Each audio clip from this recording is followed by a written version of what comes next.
മറ്റു വാർത്തകളിലേക്ക്. വേനൽ വറുതിയുടെ പിടിയിലമർന്ന ഇടുക്കിയിലെ തോട്ടം തൊഴിലാളികൾ 3 മാസത്തിലധികമായി ശമ്പളമില്ലാതായതോടെ പീരുമേട്ടിലെ തോട്ടം തൊഴിലാളികൾ സമരത്തിലേക്ക് കടക്കുകയാണ്. ദൈനംദിന ചെലവുകൾക്ക് പോലും പണം ലഭ്യമാകുന്നില്ലെന്നാണ് ഇവരുടെ പരാതി. പീരുമേട് പോപ്സ് കമ്പനിയുടെ ഉടമസ്ഥതയിലുള്ള തേയിലത്തോട്ടത്തിലാണ് തൊഴിലാളികൾ ശമ്പളം പോലുമില്ലാതെ ജോലി ചെയ്യേണ്ട അവസ്ഥ നേരിടുന്നത്. തൊഴിലാളികൾക്ക് നൽകുന്ന ചെലവ് കാശടക്കമുള്ള ആനുകൂല്യങ്ങളും ലഭ്യമാകുന്നില്ല. നിലവിൽ ദിവസേന 2 മണിക്കൂർ തൊഴിൽ ഉപേക്ഷിച്ച് സമരത്തിലാണ് തൊഴിലാളികൾ. സാഹചര്യം എന്ന് പറഞ്ഞാൽ നമുക്ക് കൃത്യമായിട്ട് ശമ്പളം കിട്ടുന്നില്ല. 3 മാസമായി ശമ്പളം, ഇത് 3ാമത്തെ മാസമാണ് ശമ്പളം കിട്ടാൻ പോകുന്നത്. ഇത് എപ്പം കിട്ടുമെന്ന് നമുക്ക് ഉറപ്പ് പറയാൻ പറ്റത്തില്ല. ലീവ് കാശ് കിട്ടുന്നില്ല, ചെലവ് കാശ് കിട്ടുന്നില്ല, കുടിശ്ശിക കിട്ടുന്നില്ല. അതേ ഞങ്ങൾക്ക് നേരത്തെ ജോലിക്ക് പോകാൻ പറയുന്നത്, ശമ്പളം കിട്ടാതെ ഞങ്ങൾ പട്ടിണി കിടന്നിട്ട് എങ്ങനെ ഞങ്ങൾ പണി ചെയ്യുന്നത്?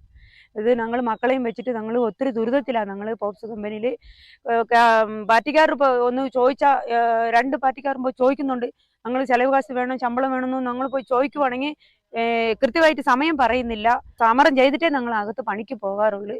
പക്ഷെ പട്ടിണി കിടന്നിട്ടാണ് ഞങ്ങൾ പണിയുന്നത്, മക്കളെയും വെച്ചോണ്ട് ഒത്തിരി ദുരിതത്തിലാണ്. വിവിധ തൊഴിലാളി സംഘടനകളുടെ നേതൃത്വത്തിലടക്കം നിരന്തരം ആവശ്യപ്പെട്ടിട്ടും കുടിശ്ശികയുള്ള ശമ്പളം എന്ന് വിതരണം ചെയ്യുമെന്ന് കമ്പനി വ്യക്തമാക്കുന്നില്ല. കുടുംബച്ചെലവ് പോലും പ്രതിസന്ധിയിലായതോടെ പലരും കൂലിവേലയ്ക്ക് പോവുകയാണ്. അതും കൃത്യമായി ലഭിക്കുന്നില്ല. സ്കൂൾ തുറക്കാതായതോടെ ആശങ്കയിലാണ് തൊഴിലാളികൾ. കുട്ടികളുടെ വിദ്യാഭ്യാസമടക്കം പ്രതിസന്ധിയിലാകുന്ന അവസ്ഥ. 3-4 മാസമായിട്ട് ശമ്പളം തരുന്നില്ല. പിള്ളേരൊക്കെ പഠിപ്പിക്കാൻ ബുദ്ധിമുട്ടാണ്. എല്ലാം കൊണ്ട് ബുദ്ധിമുട്ടാണ്. അരിയും റേഷൻ കട 2 കിലോയെ കിട്ടുന്നുള്ളൂ. റേഷൻ കാർഡിൽ നേരത്തെ 10 കിലോ കിട്ടിക്കൊണ്ടിരുന്ന 2 കിലോ അരിയേ ഉള്ളൂ. അത് വെച്ച് ജീവിക്കാനൊക്കെ വലിയ ബുദ്ധിമുട്ടാണ്. നമ്മളെ പിള്ളേരെ പഠിപ്പിക്കണമല്ലോ. തുടങ്ങിയപ്പോഴൊക്കെ നല്ല ശമ്പളം ഉണ്ടായിരുന്നു, ന്യായമായിട്ട് ശമ്പളം തരുമായിരുന്നു. ഇപ്പോൾ വരുന്നവർ ഉഴപ്പാണ്, വലിയ ബുദ്ധിമുട്ടാണ്. ചോദിക്കുമ്പോൾ അവർ പറയുന്ന നോക്കാം തരും, 1 മാസം കൊണ്ട് കമ്പനി നന്നാവുന്ന പറഞ്ഞിപ്പോൾ 1 വർഷമായി, ഇതുവരെ കമ്പനി നന്നായിട്ടില്ല. നിലവിൽ സമരത്തിന്റെ പേരിലും തൊഴിലാളികൾക്ക് അവധിയിടുന്നതായും ആരോപണമുണ്ട്.